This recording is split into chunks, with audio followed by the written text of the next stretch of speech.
in Colorado. In fact, right now I am calling in from Winter Park, Colorado.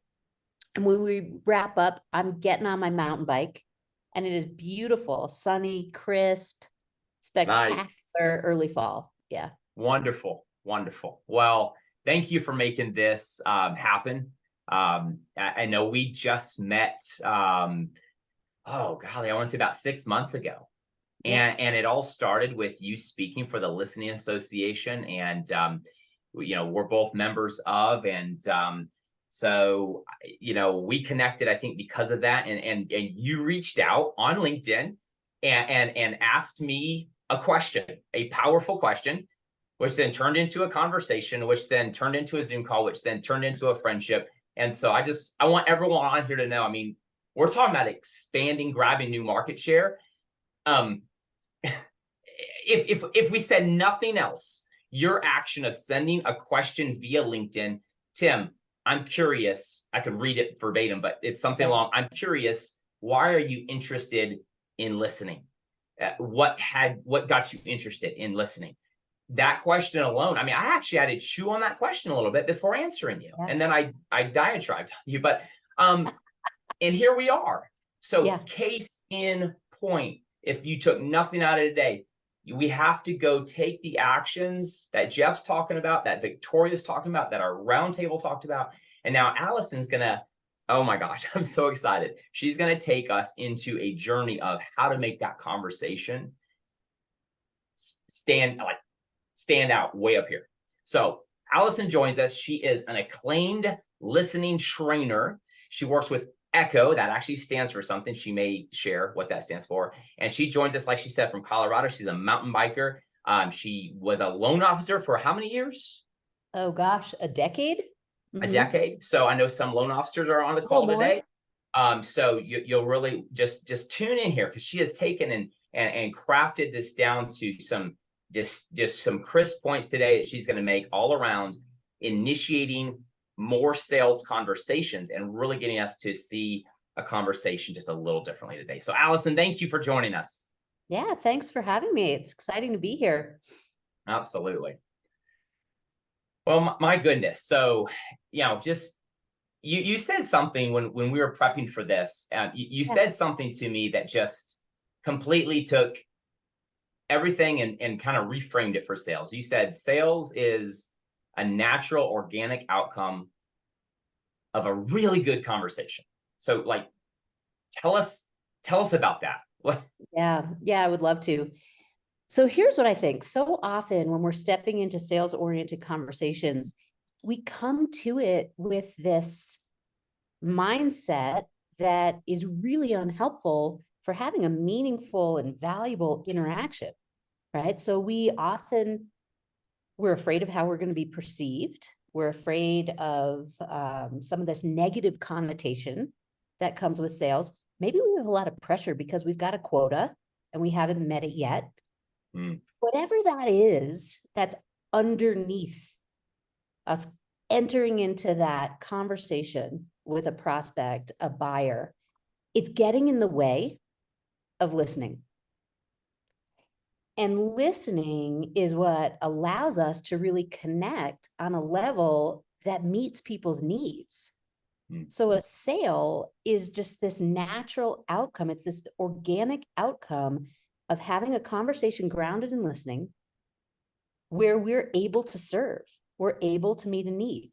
But if we can't show up fully present in our listening because we've got this stress mindset, this amygdala hijack, there's no way we're going to be able to really, truly listen and ask quality questions to get connected to what is important to someone else. So it's about shifting a mindset, really, I think, from I need to sell to I need to learn. I need to learn something so deeply that I can speak to it. It's so powerful. And you talked about the amygdala hijack, and it's so interesting because you actually, when we put that performance pressure on ourselves, or you said just moments ago how we're perceived, or if we're worried, we have that fear of how we're going to be perceived. Like, that's crazy. Cause I mean, you nailed it. I mean, I do it. I mean, we're on a webinar here. Yeah. Like, and it's not a bad thing. Like, it's not a bad thing to be aware. Yes. Because I'm on this Zoom webinar and I'm thinking about like all the participants. Can they hear us? Can they do this? You're thinking about that. And then sometimes it's just like, oh my goodness, I forgot to button my shirt this morning. Like, so you do have like this internalization of awareness, but when you enter the conversation, what do you do? Like, is it cognitive? Are you like, do you need to address that? Do you need to be aware of it so you can address the fact that I may be worried too much? Is that how does that happen? I mean, I think it's really, really important to be aware of mindset when you're entering into any conversation, right? And brain physiology has us hardwired to perceive threat. And so social threat, like the fear of a conversation or someone coming at us with a knife, it's perceived the exact same way in the brain.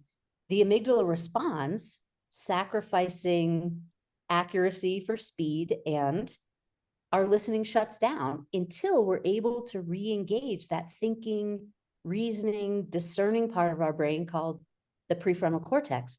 So if we're aware of that and we're able to prepare a little bit for some of these conversations and literally shift into the mindset of genuine inquiry, curiosity, what do I need to learn in this moment in order to have a really valuable takeaway, myself and for them? There's something it occurred to me that maybe we should talk about is this disconnect between the salesperson's perception of themselves and the buyer's perception or experience of the sales professional. So there's this HubSpot research data that was, I believe it was 2016. I can send it to you, but it goes into this aspect of disconnect between the sales professional's perceptions of themselves or their intentions and the experience or the perception of the sales professional by the buyer. So a couple of different things in this study really stand out to me. One, 84% of salespeople believe that they are in tune with the needs of the buyer. 62% of the buyers believe the salesperson is in tune with their needs. So we've got this huge discrepancy there. Yeah. There's one other one that I'll just point out, which is about tailoring the pitch, so to speak, to the buyer's needs.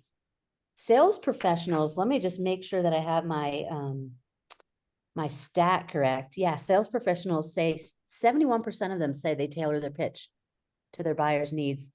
And the buyers say 37% of them perceive that that is true. So, we've got this huge discrepancy.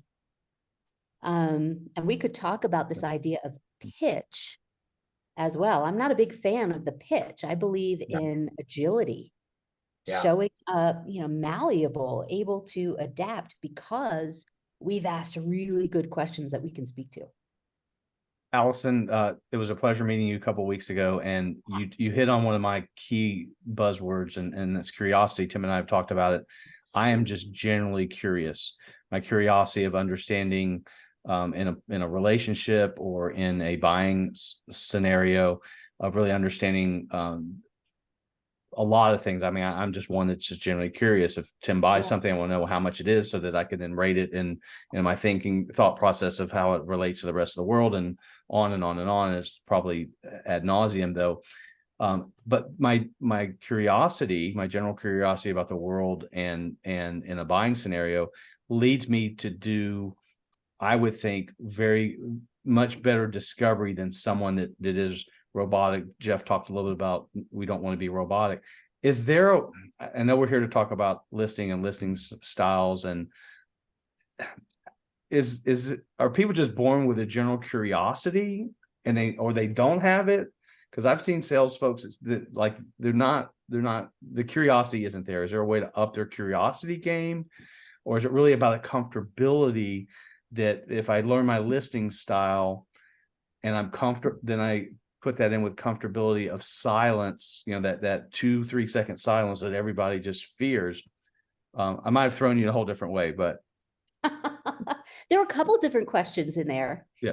The question of are we born with curiosity? That's one I can't really speak to. I'm not exactly sure. What I do know is that when we show up in conversation, understanding that our perspective could be shifted by someone else, or someone may say something that shifts the way that I think about something, or gives me more information to make a better decision. We're going to show up in that conversation really differently than if we show up wanting to tell someone something, right? Or wanting to share information with someone. So I'm going to say that differently. David, if you and I are in conversation and I really care to learn something from you, I'm going to be more interested in asking you questions than just spewing information at you. Right? So, and if I respect you enough and value your time enough, I'm going to want to speak to what's really important to you if you do need information, versus just telling you everything I know. I want to make sure that what I share with you is really relevant to your experience, so that you can make a good decision moving forward, right? So this idea of asking open-ended questions, I think, is a really good one. We can prepare some when we're stepping into a sales-oriented conversation with a prospect, but we also have to be agile enough in the moment to ask really good open-ended questions, because we are listening so intently.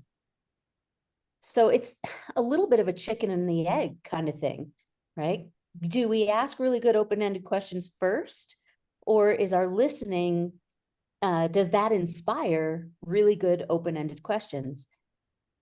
Yes, but I would say that the more we listen and the more in tune we are, the better those questions become and the more we learn. And then that tailors what we speak to. You've challenged so much throughout the 6 months now, or 5 months. I don't even know. You've challenged so much of what I've done, and nothing against what I've done. I feel like it's worked, and I've always tried to tweak, and I'm open to tweaking, but you've challenged me. And the word agility is so powerful. I think that when we go in with the fear or the how are they perceived, like when you go in, like you said, we're being hijacked, and I didn't realize that the social and the like life-threatening threat actually were the same trigger on the brain. But that's amazing. But anyway, so we're literally sacrificing, you said, accuracy for speed, like we're speeding up to get somewhere instead of slowing down accurate. So the accuracy there, David, when we talked about happy years earlier, instead of happy years of they like us, or we think they like us and they're going to buy from us, and we get happy years because we're hurrying along and we're worried about making the sell, when we could back up and be like, I don't care whether they say they're going to buy from us or not. What would actually stop them from? What would not get to implementation? What would the pitfalls be along the way? Who else in the organization? We don't get the happy years because we're not in the speed. We're in the accuracy moment. We're in the agility moment. We're like really, really, really trying to dig in. And I think sometimes I shortchange that by having this sales process or these power questions I got to get through. I shortchange the unpacking. So I love that. And I love that you've challenged a lot of, what I've practiced for so long, and really, but you challenged me. Can you do the exercise with everybody about like, are they a good listener? Are you a good listener? Because you did that and you floored me from day one. It's so funny. I saw you put that in the chat. Everyone listening, do you feel you're a good listener? And so, sometimes I ask people to raise their hand, who in the room thinks they're a good listener? And, often quite a few people raise their hand, and I said, well, how is that? And then I challenge them and I say, no offense here, but I don't believe that's a title that we can anoint to ourselves. I can't say that I'm a good listener. And you know why? It's because my conversational partner has to give me that honor. I can't give it to myself. My intention might be to listen with a lot of presence. However, if that other person on the other side of it doesn't walk away feeling heard, feeling understood, feeling like I got it, I got them, I'm not a good listener in their eyes. So I ask people that, when you think about the conversations and the people that you engage with and you walk away and you have given them that title of good listener, why is that? And I asked you that question. I put you on the spot, David. And then we did come around to, it's because when you leave that conversation, you feel good. You feel like they heard you. They were there. They were present with you. Tim, am I a good listener? You're a very good, probably way too gracious and good of a listener. There have been conversations I've walked away from with you, David, and I mean, we take each other. I mean, what is that grace. Terminology? Yeah, like you start becoming complacent with the people you spend a lot of time with, and we have coffee 3 times a week. So it's like I walk away from some conversations feeling like, man, I did all the talking this morning, or man, I didn't even zoom in and ask how X, Y, and Z was, or oh yeah, he is going down to MTSU to coach those students today. I didn't even go there. Like so, and I know we get on and get stuff done and whatever, but it's like sometimes I feel like I think the agility, I think that is probably the biggest piece for me. And then the anointing. You use that word anoint. Only one person gets to anoint me good listener, and that is not Tim Hooper. That is Jennifer Hooper. That is Nicole Hooper. That is my kids, my spouse. That is my business colleagues. That's David Oliphant. That changes things, guys. I mean, we have to check our ego at the door here and just be like, you know what? I want to be a better listener. And I mean, I got goosebumps when you said it, Allison, because I think about the people who are good listeners for me. They're not that many. I mean, you can't, like, not everyone gets that title.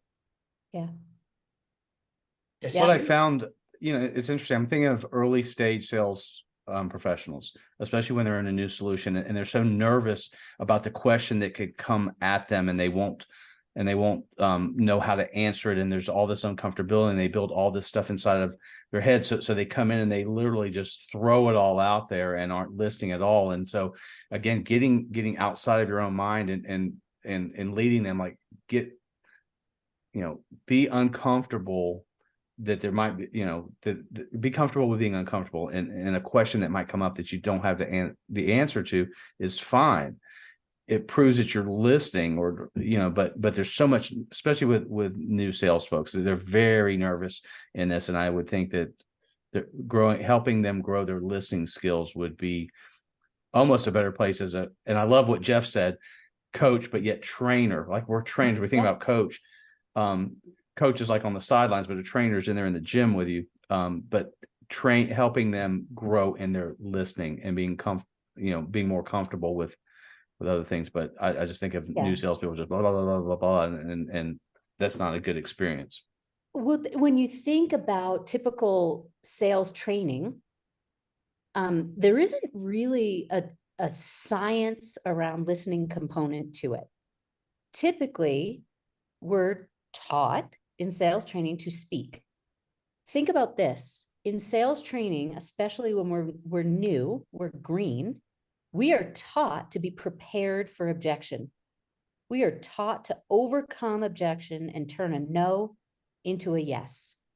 Well, think about that just right off the bat. At the most fundamental level, we are being taught this mindset around fear, around threat. Okay? So here's my big, hairy idea. How about we teach people about the science of listening and how each individual processes or filters information in a very unique way through filters that have been uncovered in research and validation of science. And then we speak to how to adjust to the different ways that people take in and filter information. Think about the value of that for new salespeople, right? That if you have someone on the receiving end, or you're in conversation with a prospect, and you're able to identify through their verbal cues, the language choices, the types of statements they make, the questions that they ask, if you're able to identify the lenses that they're listening through, and you start to speak into those, you make it easy for them to be in communication with you. Wow. It's easier to talk to people who speak like we do, who listen like we do. Much more challenging to listen to people who speak through lenses that are uncomfortable for us. Yeah, I know, Allison, and you were not joining to plug this. I'm going to plug this No. because I've gone through your assessment and the 4 lenses of listening. Huge eye opener, a lot to take in, a lot to learn, still learning. And something that, by the way, you're offering, and everyone's handout, by the way, you have a QR code right next to Allison's picture.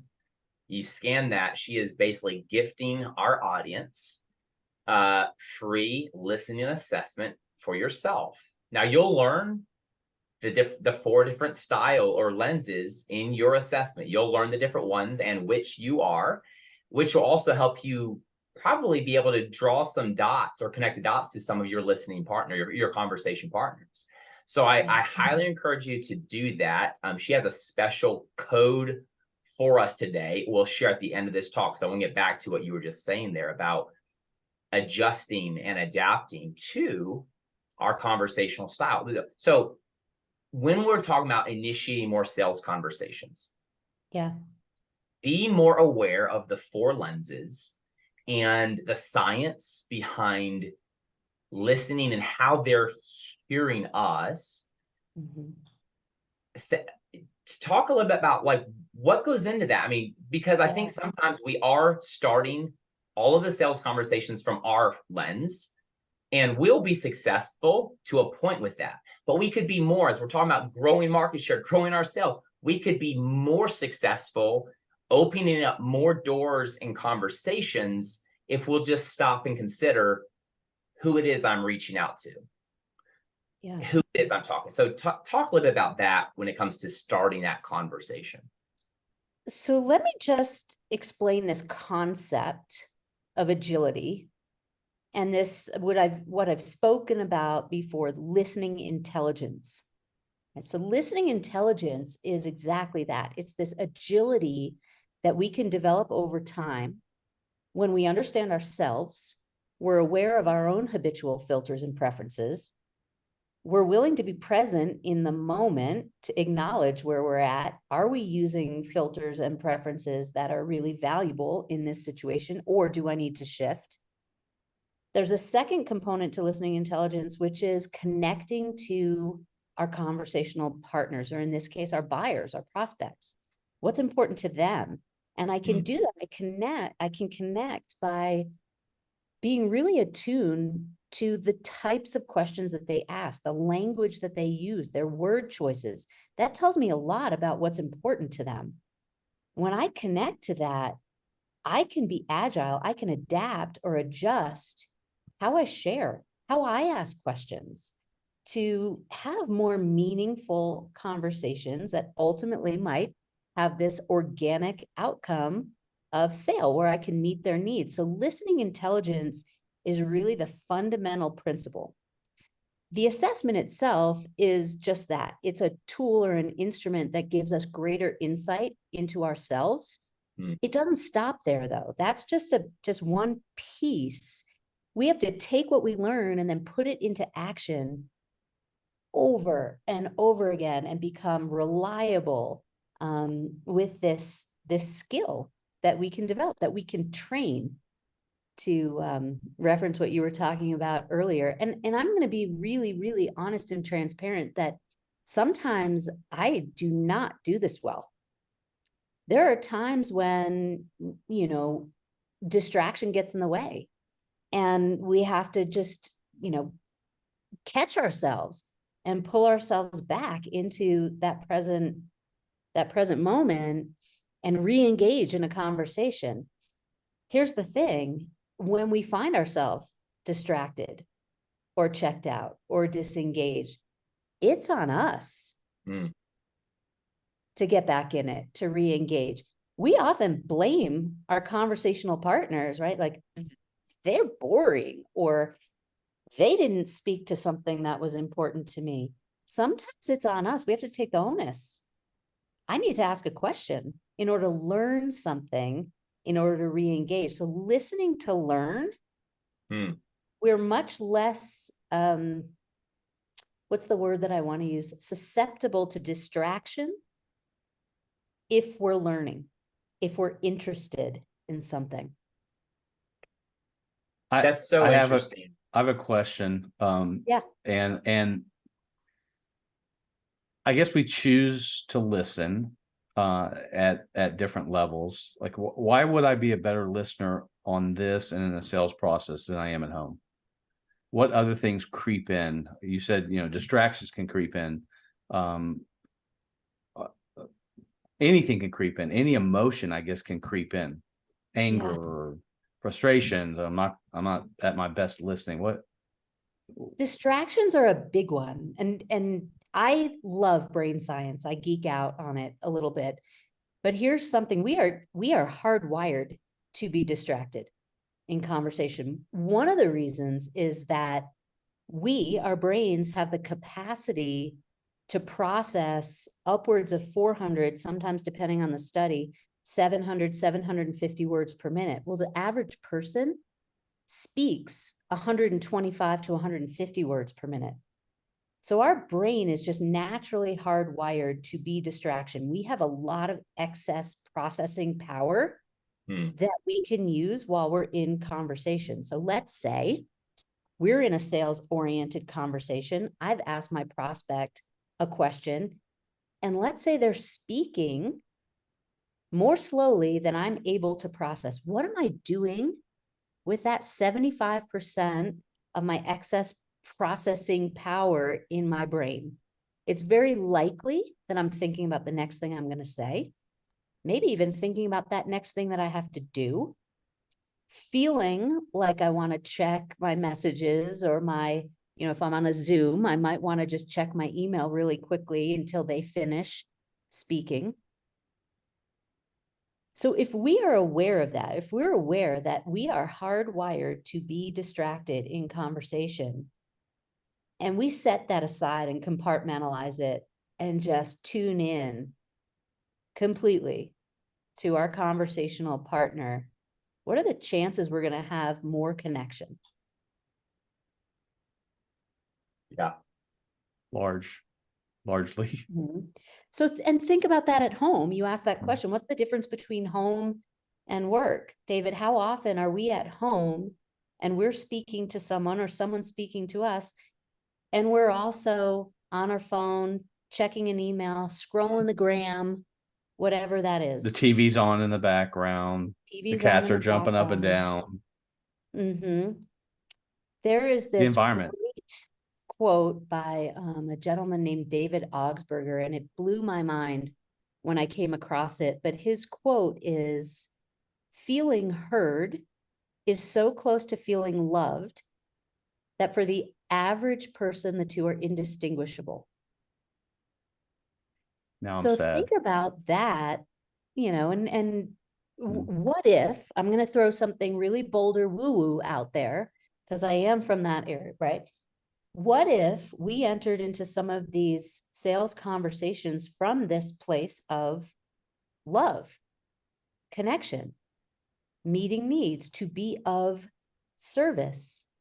If we show up in conversation with people that we work with, that we sell to, that we live with, that are really important to us from that place of, I am going to listen wholeheartedly because I want them to walk away feeling loved, what are the chances of a really positive outcome?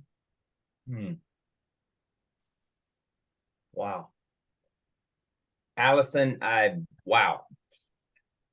I think that just from hearing you talk about the science, and I'll be completely transparent. Most conversations, if not all, the 75% brain processing power is writing my next book. It's thinking about the express lanes and where I have to get to them on I-66 to get to my next meeting. Yeah. It is thinking about, and the normal distractions happening too. It's probably processing some of that, but it's thinking, and I'm tuned in, but I'm not. Just that alone, to think that 75% may be the missing sauce. I might be giving them noodles and no spaghetti sauce. Like, this conversation is noodles, and I've literally not put the sauce on it of my full presence, my emotion, that undertone of where hearts unite. I mean, I'm kind of going to Star Wars a little bit, and not to get woo, but I'm going to that point of like the Force. Like, you don't feel that connection, and it's all really within our power. Yeah. One of the things I love about being in conversation with you, Tim, is that you are so conceptual in your listening. So what I mean by that, and that's one of the 4 listening habits or lenses, I will share something that to me seems pretty simple, innocuous, and what you hear in that is a connection to something else that allows you to give this amazing analogy, because you listen, you hear in patterns, you connect things in your listening that to other people may or may not be obvious. So you're able to talk noodles and sauce to something that, I said in kind of more or less a fact-based way about brain science, and you hear this amazing connection to something else, and you're able to ideate and generate something new and abstract from it. When I know that about you, if we're in a sales-oriented conversation, I need to ask questions that get you involved in coming up with possibilities and fresh thinking and seeing what I have to sell you in a way that applies in multiple different possibilities and potentialities. If I just share with you facts and data, boy, that 75% is going to be all over the expressway and writing your new book. But if I can engage you in this conversation in a way that we can ideate together about possibilities so that you can see the application beyond just what I'm sharing with you, boy, that's going to be a really fun conversation.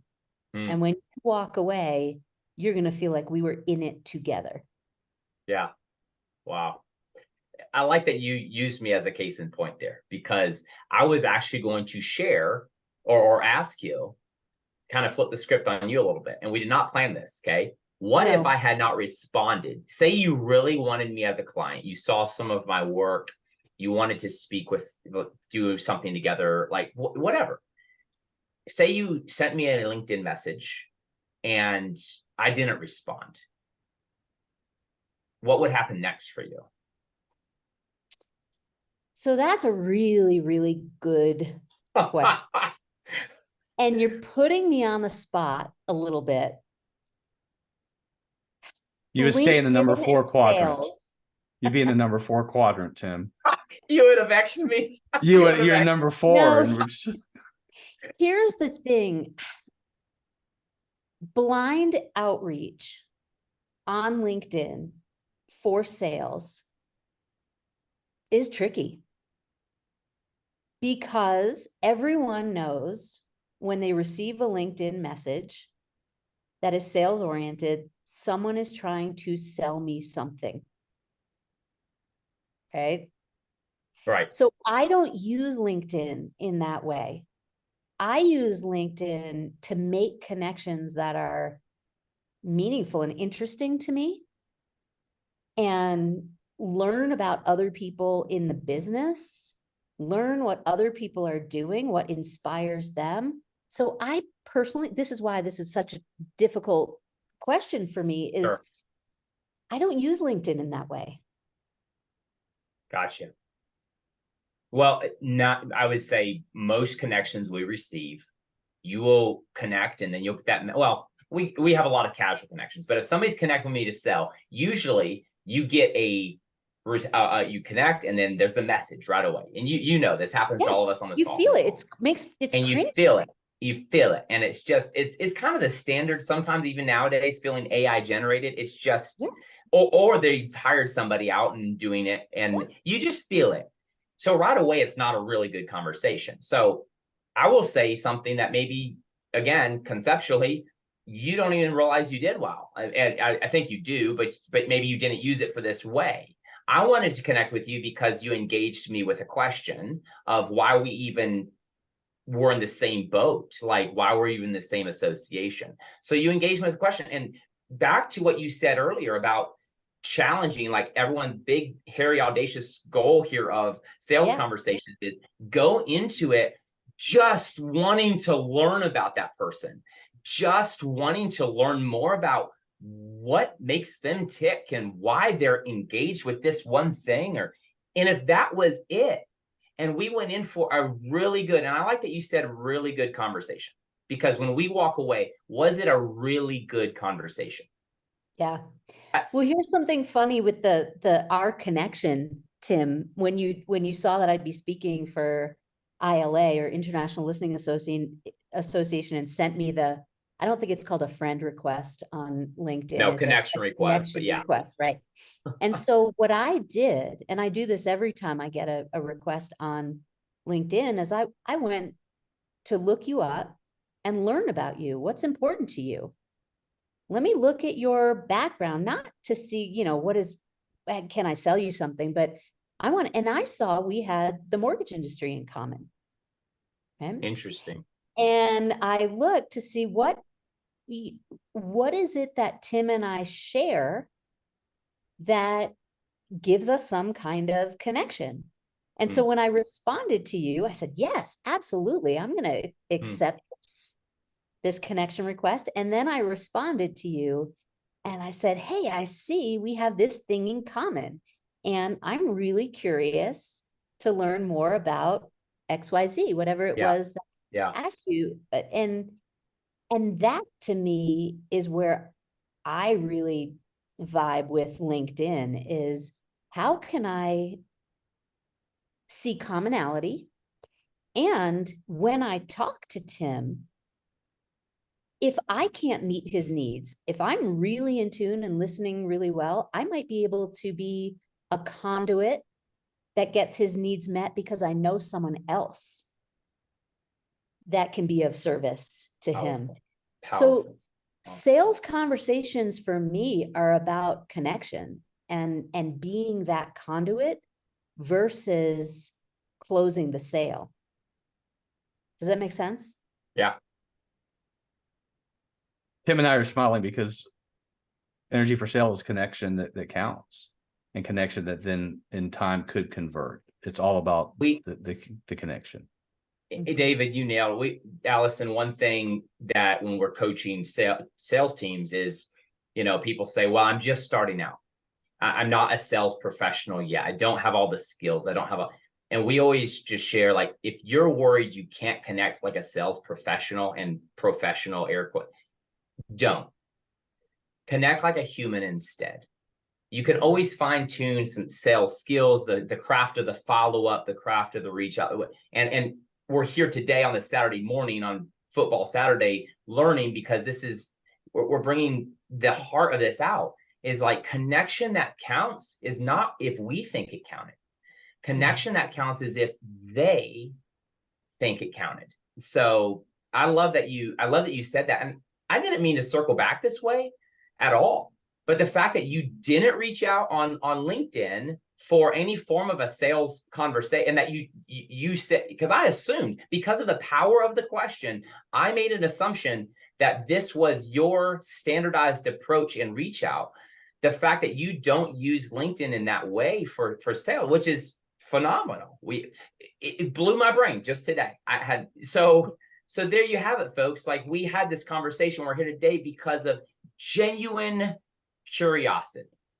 So you want to win more sales conversations, we have to ask ourselves this question: am I genuinely curious about bettering this person or getting to know them better, so that perhaps I could be a conduit for more blessing to them?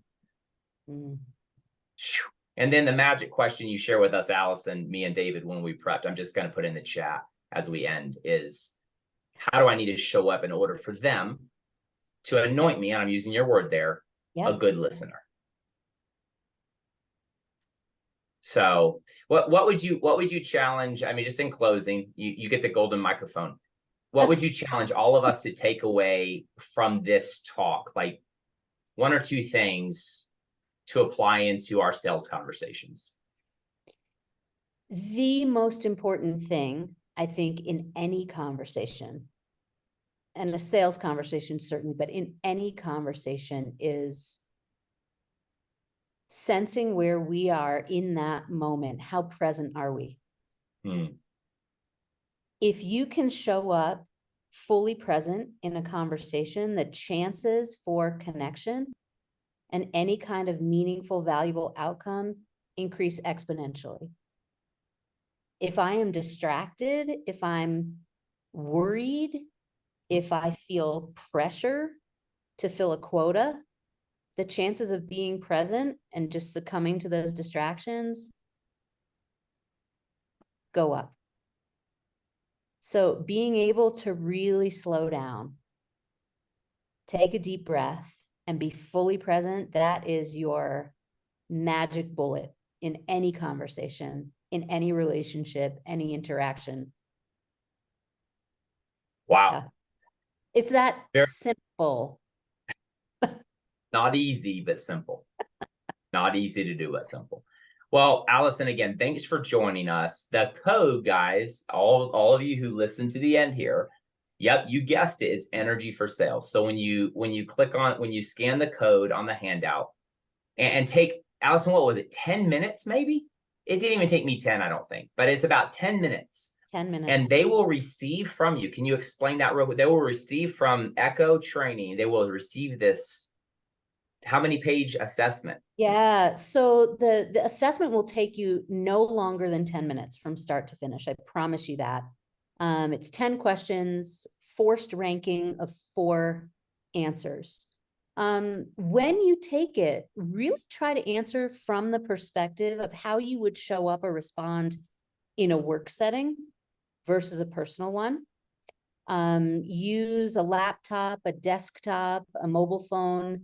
It's a little bit glitchy at times with the iPad operating system. So desktop, laptop, phone. You will receive your results almost immediately from no reply at echolisteningprofile.com. So it may get filtered by spam if it's not in your inbox within 2 to 3 minutes of completing the assessment. The profile report is very robust. It's about 22 pages.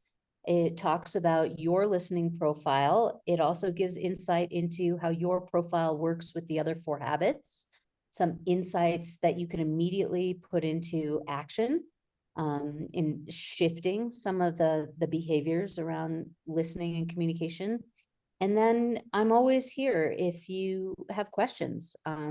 Feel free to reach out to me on LinkedIn, via email, and I'm sure you'll provide some of that contact information. Yes, we absolutely will. And in this recording and subscribe to our YouTube that we shared earlier, because these recordings will go up. Allison's LinkedIn and contact information will be in this recording. And Allison, again, just thank you. I will tell you all, my wife used the link kind of as the guinea pig for me, because I had already done it with Allison's coaching. And in fact, I'm in one of her cohorts in January, but we'll share more of that out later. But connect with Allison. And my wife took it and she loved it. And she was like, wow. And she read mine and I read hers, and it was relational shifting for us. So even for a personal relationship, it's powerful, but here today with the focus on sales, it will absolutely transform the way you enter in to the next, and not overnight, but like Allison said, consistently practicing the skill is going to absolutely change the way we show up and whether they will anoint us a good listener. And that's a new goal. In fact, on my vision board is the word tone, because I realize that as I'm speaking and as I've asked people, how did I come across? They're like, your tone. I'm like, wow. So even that I need to, everyone's not conceptual and wow, how bombastic. Like my tone has to be mirroring to that. So anyway, I could go on. We're up at time. But Allison, thank you, my friend. Go out and enjoy your mountain biking in Colorado. And as we wrap, everybody, real quick, I'm going to share the screen here, and I just invite you into what's upcoming. Like we shared earlier, MTSU Center for Professional Selling, they are accrediting the Energy4Sales training programs. And what we thought we would do was, in the next few months leading throughout the end of this year, and listen, most of you on here are in the real estate industry in some way, title, mortgage, real estate. It's going to be clunky, another 12 months of clunky, right? But the mindset and the ownership that we can have and take to not just go out there and consume headlines, but go create headlines. Go out and start having conversations. Whoever wins the most sales conversations, and think about conversations now differently from today, will win the most business, the most market share. So David, do you want to talk about what's upcoming? October, November, December, we're going to have some very powerful masterminds. David, why are we doing this? We're doing this to continue to add value. And, for me, I'm a lifelong learner. I learned so much today, and I learn a tremendous amount every time we bring folks together. And again, as a mentor at MTSU, I'm going to learn from Emily this semester, and I'm excited about that. We just like to share, sales. The reason we started this years ago is just to give back to the sales community. There's folks that need help, and we need to create that community. So we've got some community, some sharings with the community. I had mentioned in December, Andrew, Tim, and myself will lead a preparation for calendar year 2024 with start, stop, keep, personal, goals, personal and professional, and then one word, personal mantra. I believe, Tim, in November, I know I'm going in reverse order. November, I think we're going to have Tom Coates on to share with us. He has a great LinkedIn assessment, and he's really leaning in hard. These students are savvy in social media, and he's building that toolkit for them to include LinkedIn, and that's a tremendous value. Yes. And then Tim, I'll let you take it from there. Yeah, so LinkedIn, we're going to come in and everyone get LinkedIn or get left out, right? How to use LinkedIn. Tom is the expert and teaches his students, and he has a beautiful program. We're going to let him come in and share with you. So you don't want to miss that in November. Like David said, December, business planning for the new year, and sales planning, and one-word mantras. And then October is going to be a surprise guest, but you do not want to miss. Take your assessment, and then you do not want to miss October, because we'll be unpacking that assessment a little deeper. So without further ado, I want to thank everybody for being on. I want to thank Parvati, because when it comes to the technology side and trying to run anything online, it takes a lot of hands. And for me to be able to be fully present in the conversations, and for David to be, Parvati's been behind the scenes running the technology. So Parvati, just want to tell you, thank you for getting everybody on this morning, getting panelists on and off, and also taking part in our roundtable. So Parvati, you've listened all day long. How would you recap this in a sentence or two? I thought that this was I think Allison brought it full circle. I really do. I think at the end of the day, the connection, prioritizing what's important to you, I think is, I mentioned time blocking as my kryptonite, but really it was about prioritizing those things. So I feel like everyone, they complemented each other in the way that, I think it makes sense. And to be able to go out there in a meeting and talk to somebody and form that human connection. My mind is blown because I absolutely got a lot out of this, and I appreciate Jeff speaking the truth, and allowing us to kind of look inside and look inward and be vulnerable in that way. And Toria, I mean, like that was, such actionable items that we can implement today. So Absolutely. It was fantastic. Good stuff. David, again, thank you. Thanks for all the prep that you've put into today. I know we're right up here at time, folks. There's college football on tonight. Go enjoy just entering into this next quarter coming up, the last quarter of 2023. It starts with us. It starts with us making a choice, committing to. So expand your sales foundation, refine your sales focus, and then initiate more sales conversations in a different way. And I believe that we will grow our business and grab new market share. So thank you all for joining us today. We'll see you next time. Get signed up, get registered for the monthly mastermind. Take care, everybody.